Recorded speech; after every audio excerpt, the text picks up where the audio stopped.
चलिए आज झारखंड के जंगलों की गहराई में उतरते हैं। हमारे पास भारतीय वन सर्वेक्षण की ताज़ा रिपोर्ट है, कुछ और भी आंकड़े हैं और हमारा मिशन है ये समझना कि इन जंगलों की असली कहानी आखिर है क्या। क्या वो बढ़ रहे हैं, घट रहे हैं या सतह के नीचे कुछ और ही चल रहा है। शुरुआत एक ऐसे आंकड़े से करते हैं जो पहली नज़र में काफ़ी अच्छा लगता है।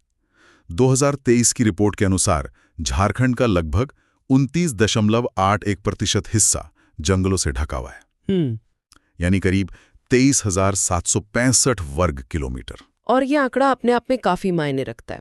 अगर आप देखिए, भारत का जो राष्ट्रीय औसत है वो करीब 21.76% है। अच्छा, तो हम उससे तो काफी आगे हैं। बिल्कुल, उससे हम काफी आगे हैं।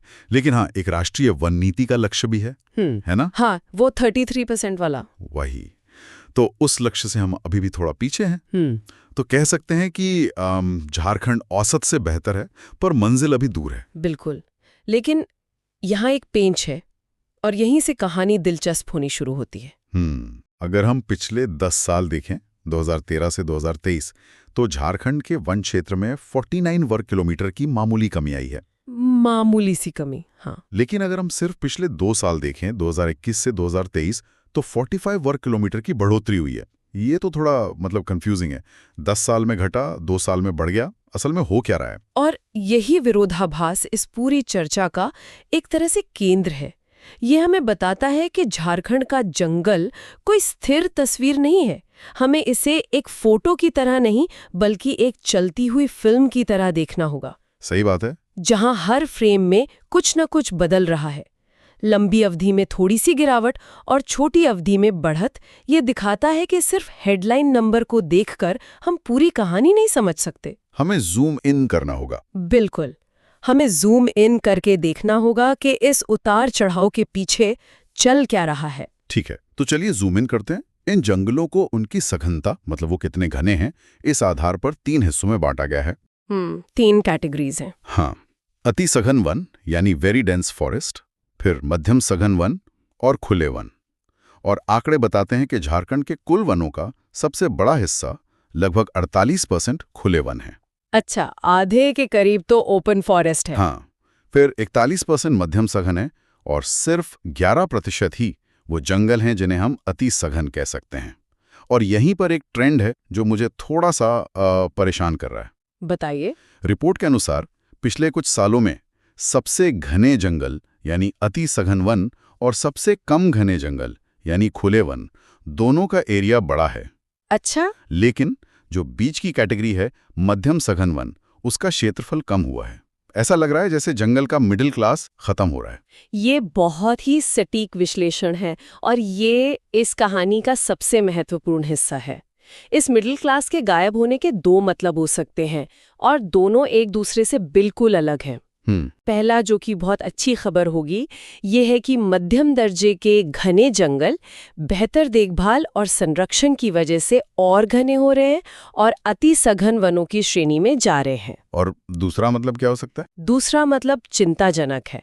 वो ये कि ये मध्यम सघन वन कटाई, अतिक्रमण या दूसरे कारणों से कम घने हो रहे हैं और खुले जंगल में बदल रहे हैं। अच्छा। असल कहानी इन दोनों प्रक्रियाओं के संतुलन में छिपी है और हमें ये भी सोचना होगा कि ये बदलाव कहाँ हो रहे हैं। क्या खनन वाले इलाकों के पास के मध्यम जंगल खुले जंगल बन रहे हैं? और क्या जिन इलाकों में सामुदायिक वन अधिकार लागू हुए हैं, वहाँ के जंगल अति सघन हो रहे हैं? आंकड़ों को जमीन की हकीकत से जोड़ने पर ही असली कहानी सामने आएगी। सही बात है। तो एरिया के अलावा क्या हमारे पास कोई और तरीका ये समझने का कि इन जंगलों की ओवरऑल सेहत, उनकी क्वालिटी कैसी है? हाँ, एक और पैमाना है और वो है carbon stock. Carbon stock. Jharkhand के जंगलों में कार्बन स्टॉक 77.92 टन प्रति हेक्टेयर से बढ़कर 78.45 टन प्रति हेक्टेयर हो गया है। कार्बन स्टॉक, इसे आसान भाषा में कैसे समझें? ये है क्या? इसे ऐसे समझिए कि जंगल एक बहुत बड़े स्पंज की तरह है और कार्बन डाइऑक्साइड पानी की तरह। ओके।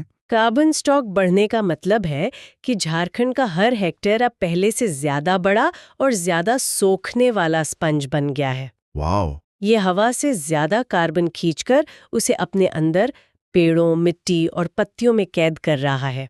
ये जलवायु परिवर्तन से लड़ने के लिए बहुत जरूरी है। तो मतलब भले ही मध्यम सघन वन कम हो रहे हों, ये आंकड़ा बताता है कि कुल मिलाकर हमारे जंगलों की गुणवत्ता सुधर रही है। बिल्कुल, उनकी कार्बन सोखने की क्षमता सुधर रही है। ये एक उम्मीद की किरण है। तो कुल मिलाकर राज्य स्तर पर क्वालिटी सुधर रही है, ये अच्छी खबर है। लेकिन झारखंड तो बहुत विविध राज्य है। मुझे शक है कि ये कहानी हर जिले में एक जैसी होगी। नहीं, बिल्कुल नहीं। कहीं ज्यादा जंगल होंगे, कहीं कम। नक्शा क्या कहता है? बिल्कुल सही। कहानी जिले दर जिले बदल जाती है। एक तरफ है पश्चिमी सिंहभूम, जहां 3,378 वर्ग किलोमीटर में जंगल है। 3,378 वर्ग किलोमीटर। जी। ये कितना बड़ा है, अंदाजा लगाने के लिए बता दूं, ये दिल्ली के कुल एरिया से भी दोगुने से ज्यादा है। हाँ। मतलब एक पूरा जिला जो असल में एक विशाल जंगल है। अविश्वसनीय। हाँ, ये वाकई विशाल है।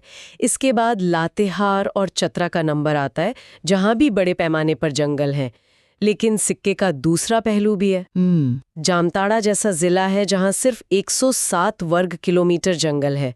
या देवघर और धनबाद को देखिए, जहां क्रमशः 206 और 221 वर्ग किलोमीटर जंगल है। और ये वही जिले हैं जो अपनी औद्योगिक पहचान और खलन के लिए जाने जाते हैं। बिल्कुल। तो यहाँ हमें विकास और पर्यावरण के बीच का वो क्लासिक तनाव साफ साफ आंकड़ों में दिखता है। बिल्कुल। और यहाँ एक और दिलचस्प तुलना है जो सिर्फ कुल क्षेत्रफल से आगे की कहानी बताती है। तो क्या? एरिया के हिसाब से तो पश्चिमी सिंहभूम नंबर 1 है, इसमें कोई शक नहीं। लेकिन अगर हम जिले के कुल क्षेत्रफल के प्रतिशत की बात करें। अच्छा, परसेंटेज वाइज। हाँ, तो लातेहार 55.5% के साथ पहले नंबर पर है। ओहो। इसका मतलब है कि लातेहार का आधे से ज्यादा हिस्सा जंगलों से ढका हुआ है। इसके बाद चतरा आता है और फिर पश्चिमी सिंहभूम। तो ये आंकड़ा हमें बताता है कि किस जिले की पहचान, उसकी संस्कृति, उसकी अर्थव्यवस्था जंगलों से कितनी गहरी जुड़ी हुई है। बिल्कुल सही। अच्छा, तो जहां सबसे ज्यादा जंगल है यानी पश्चिमी सिंहभूम, वहां तो सब बढ़िया ही होगा। वो तो हमारे राज्य का सबसे हरा भरा ताज होना चाहिए। यहीं पर कहानी में एक और मोड़ आता है। अच्छा। सब कुछ अच्छा नहीं है। जंगलों के सामने एक बहुत बड़ी और धधकती हुई चुनौती है, और वो है आग। आंकड़ों के मुताबिक भारत में जंगल की आग से सबसे ज्यादा प्रभावित राज्यों में झारखंड 10वें स्थान पर है। 10वें स्थान पर? और सबसे ज्यादा प्रभावित जिला कौन सा है? कहीं ऐसा तो नहीं कि... आपका अंदाजा सही है। एक बार फिर, पश्चिमी सिंहभूम। अरे, ये जिला सिर्फ राज्य में ही नहीं बल्कि देश के 19वें सबसे ज्यादा आग से प्रभावित जिलों में से एक है। एक हालिया आंकड़ा देखें तो नवंबर 2023 से जून 2024 के बीच आग लगने से लगभग 1086 वर्ग किलोमीटर जंगल जल गया। 1000 वर्ग किलोमीटर से ज्यादा? ये तो बहुत बड़ा नुकसान है। बहुत बड़ा। पर ये तो बहुत अजीब है, जहां सबसे ज्यादा जंगल हैं, वहीं आग का खतरा भी सबसे ज्यादा है। ऐसा क्यों? ये कोई संयोग नहीं है, बल्कि इसका सीधा संबंध है। ज्यादा वन क्षेत्र का मतलब है जमीन पर सूखी पत्तियों और टहनियों के रूप में ज्यादा ईंधन। सही बात है। गर्मी के मौसम में एक छोटी सी चिंगारी, चाहे वो प्राकृतिक हो या इंसानी गलती से, विनाशकारी आग का रूप ले सकती है। ये सीधे तौर पर बेहतर प्रबंधन, आग की घटनाओं पर तुरंत काबू पाने के लिए आधुनिक तकनीक जैसे सैटेलाइट मॉनिटरिंग और सबसे जरूरी स्थानीय समुदायों की भागीदारी। बिल्कुल, स्थानीय समुदायों की भागीदारी की जरूरत की ओर इशारा करता है, क्योंकि जंगल में रहने वाले लोग ही आग के पहले रक्षक हो सकते हैं। ये तो हुई चुनौतियों की बात, लेकिन इन जंगलों को बचाने के लिए कोई कानूनी ढांचा भी तो होगा। मतलब ये जो जंगल हैं, क्या इन सब पर एक ही तरह के नियम लागू होते हैं या सरकार इन्हें अलग अलग नजर से देखती है? बहुत अच्छा सवाल है। कानूनी तौर पर सभी जंगल एक जैसे नहीं हैं। इन्हें 3 श्रेणियों में बांटा गया है: आरक्षित यानी रिजर्व्ड, संरक्षित यानी प्रोटेक्टेड, और अवर्गीकृत यानी अनक्लास्ड। और झारखंड के लिए सबसे महत्वपूर्ण बात यह है कि यहाँ के लगभग 75% जंगल संरक्षित यानी प्रोटेक्टेड श्रेणी में आते हैं। 75%? अच्छा, इन तीनों में फर्क क्या है? देखिए, आरक्षित वन सबसे ज्यादा सुरक्षित होते हैं। इनमें किसी भी तरह की मानवीय गतिविधि जैसे लकड़ी काटना या पशु चराना, इस पर पूरी तरह से रोक होती है। ओके, ये पूरी तरह से नेचर के लिए है। हाँ, एक तरह से प्रकृति के लिए पूरी तरह समर्पित इलाके हैं। वहीं अवर्गीकृत वनों पर कोई खास कानूनी प्रतिबंध नहीं होता। लेकिन बीच की श्रेणी है संरक्षित वन, जहां संतुलन साधने की कोशिश की जाती है। संतुलन? कैसा संतुलन?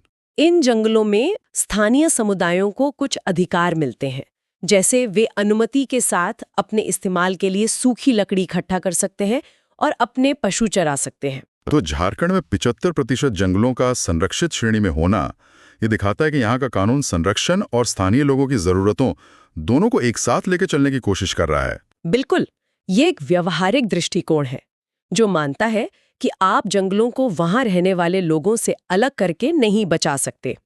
और इसी से जुड़ा एक और बहुत अहम पहलू है, खासकर झारखंड जैसे राज्य में, और वो है आदिवासी समुदायों की भूमिका। हाँ, क्योंकि झारखंड की पहचान ही आदिवासी संस्कृति और जंगलों के साथ उनके रिश्ते से जुड़ी है। एकदम सही।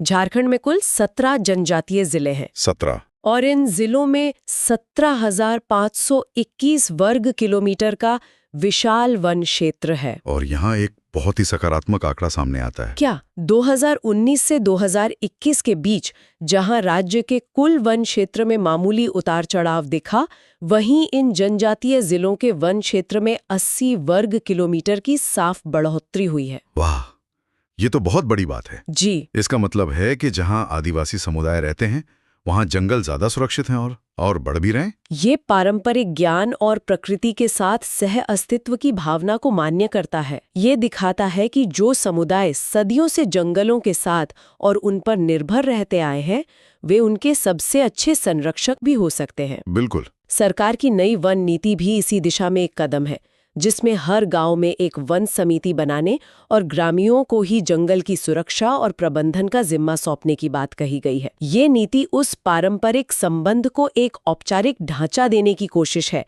जो संरक्षण के लिए बहुत जरूरी है। तो इन सब आंकड़ों और कहानियों का निचोड़ क्या निकला? झारखंड के जंगलों की तस्वीर आखिर है कैसी? तस्वीर जटिल है, लेकिन मैं कहूंगी कि निराशाजनक नहीं है।